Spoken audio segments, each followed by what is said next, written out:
Brodie Kostecki with the ultimate sick day. Brodie Kostecki's going to do it again. Used the boogeyman, snuck up behind him and took that race one away. Stuff, mate. That's how you do it. And he is your new Repco Supercars Championship leader. Will Brown will feel maybe like one slipped away, and for this team, they have been on fire. Now, there was a fair bit of carnage, but somehow Brodie Kostecki managed to walk away bruise-free, and not just with the orange numbers, but with the Larry Perkins trophy as well. Bush, welcome back to the driver's seat, and thanks for joining us. Yeah, thanks for having me on the show. It's always good to be back. Now, mate, we saw a fair bit of carnage at the AGP, and you did manage to walk away bruise-free and with the championship lead as well, but has it kind of sunk in a bit, especially considering the fact just how much it means to DJR fans to have those orange numbers on the door?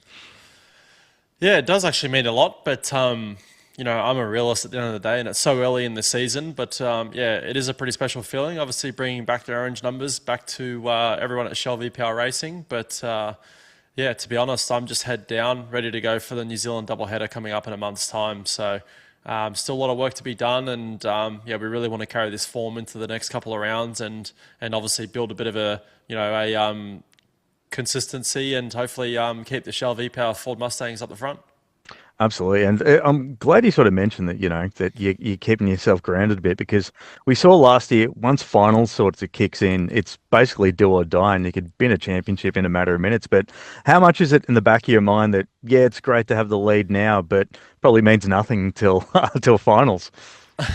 Yeah, it does. Like the only thing, you know, you really have to sort of focus on now is you know, building a good package and you know, trying to, I guess, build on your tools and get ready for the finals, you know, series, because, you know, obviously a lot of the tracks that we go to the back half of the year are either street circuits or you know, tracks that are very high risk, high you know, reward, as we saw last year. So yeah, we've still got a little bit of pace to find, but yeah, the signs have been there this year that you know, we're here to you know, win races and you know, be there at the end. So last year it was your first year with the team, and people had you down as winning races, you know, straight out the gate, like in the first couple of rounds, like, oh yeah, we'll be seeing those guys up the front. And when you weren't, and you were just getting like top tens and stuff like that, everyone's just wrote you off completely. And did you feel a lot of expectations on your shoulders at the start of 2025? No, I mean, I've been in this game long enough now to know, you know, when you're in a situation where, you know, whether or not you consistently win races, and we weren't quite there last year. We definitely got a lot better towards the back half of the year, but yeah, there's so many great people, you know, within our organisation, and everyone just had to, I guess, build and I guess learn how to work with each other. And you know, once we figured out all that and had a bit of an off season, we could tweak a few things behind the scenes. You know, we were sort of quietly confident going into this season. So you know, it's no magic. It's hard work behind the scenes, and it is a team effort at the end of the day.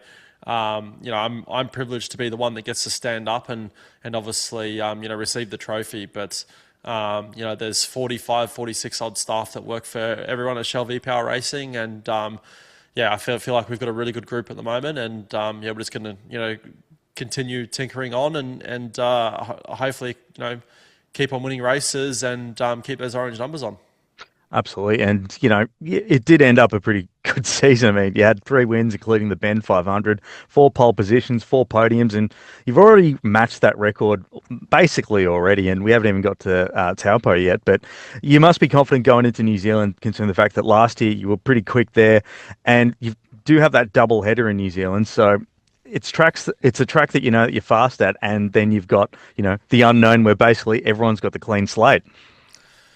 Yeah, I mean, yeah, obviously to equal last year already, early on in the season is great, but yeah, I guess one of our biggest weaknesses last year was obviously not being consistent throughout race weekends and sort of falling off the perch as the weekend, you know, went along. But I feel like we got a pretty good grapple on that now, and yeah, the car's been fantastic throughout, you know, so far the first 2 rounds, and obviously we're going to the double header where the cars are going to be away from home, and you know, it's really important that you know, we continue those you know, I guess that form leading into New Zealand, because yeah, it's going to be a pretty big 2 weeks over there, and you can't even look at last year as a form guide. The sport evolves, changes so quickly. So we'll be thinking on our feet, and hopefully have the Shell V-powered Ford Mustangs at the front. And you guys it's almost a completely different car that you got now, because obviously last year it was just the Mustang and the Camaro, and now it's all had to be redone because the Supra's been involved. Has there been many differences between the 25 car and the 26 car? Yeah, definitely.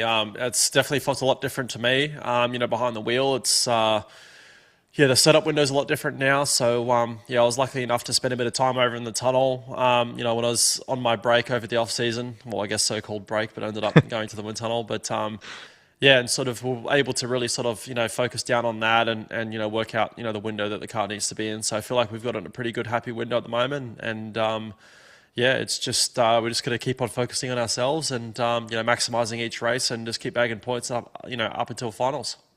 Absolutely. And your teammate Ryan Gray, I mean, he's currently facing a bit of a baptism of fire in the first couple of rounds in the main game. But what's the dynamic in the team with you guys? Because this is probably the first time in your career that, you're the eldest statesman, because when you first broke into the main game, it was you and Will, and you were both the rookies, and then you both sort of progressed at the same time. You might have won a couple more races than Swill did, but no, but who's counting? But what's it like sort of having to be, sort of with that young gun with you that was you just only a handful of years ago, to actually be in that mentor role now?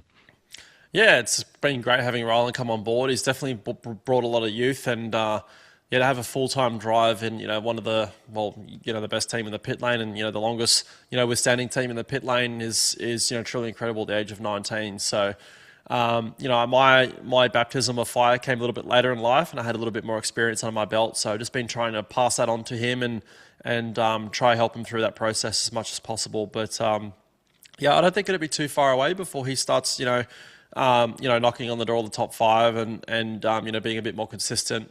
He had a pretty interesting AGP and it was actually did well to avoid most of all the carnage and kept all 4 wheels on it. Yeah, his if you look at his Super 2 season, which I'm sure he had a very close eye on, there wasn't too many times where he was in the mid pack, and I guess it must be something to get used to when you're so used to being up the front that all of a sudden you jump into the main game and you're right in the midst of the mosh pit. Yeah, most definitely. It's a massive step up from Super 2 to the main series, and sometimes you see some of these rookies having some spurts of really good performances or qualify really well, but it's really in the races where they get boxed around a little bit and they get their mirrors banged in a lot. It was actually kind of funny because I remember when you first made it to the main game, obviously there was a lot of people going and think oh no, what are they doing putting these 2 young guns in, and then when Will goes and puts his Commodore into a wall at Bathurst, it's kind of like, oh, see, this is why you don't put rookies. How hard is it actually when you have all that spotlight on you? Because now, you've been in this long enough, but you know what it's like to have that blowtorch on you first time into the main game, because everyone looks at your prior form, and when you don't do that the next year, or, go along to what the timesheets say that you should be doing, you get a lot of attention to you. Yeah, definitely. I think it was probably a little bit different back, when I come into the sport. Will and I were both rookies at the same time, and I remember, I was joking at the first time we had dinner as, teammates, and it was either like, we need to make this work, or, Will's like, I'm going to go back to selling cars, and I'm going to go back to mechanicking on cars, really. So so it's probably a little bit less different than what it is now for Rylan, and we weren't sort of expected to perform, whereas, coming into DJR, you're coming into a well-established team. So, but he's got all the great support around him, and obviously he won a championship in Super 2, and he's delivered in pretty much everything he's driven. So it won't be too long before he's up the front. Yeah, fingers crossed. We look forward to seeing what you boys can do as a combo. But Bush, it's been an absolute pleasure, mate. Thanks so much for taking a bit of time out for us. And we've still got a month away before you go racing again. So are you going to do anything to stay race fit in the time? Maybe jump in a sprint car or 2 to keep yourself sharp?